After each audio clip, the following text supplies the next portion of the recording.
This video demonstrates how to fit the Stormguard Self-Adhesive Rubber Draught Excluder. In the box, you'll find the Self-Adhesive Rubber Draught Excluder and the fitting instructions. You'll also need white spirit, a cloth and a pair of scissors.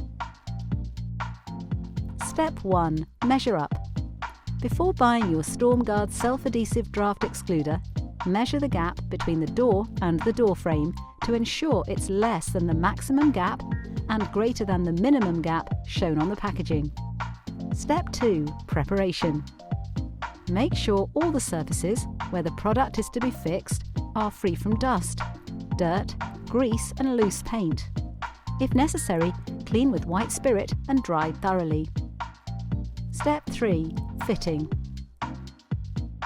The draught excluder should be fitted along the doorstop, apart from on the hinge side where it is fitted as shown. Take the draught excluder and unravel before dividing the two strips. Take a strip and peel off a section of the backing. Now make your way along the doorstop, pressing it down firmly as you go. Cut to size with the scissors.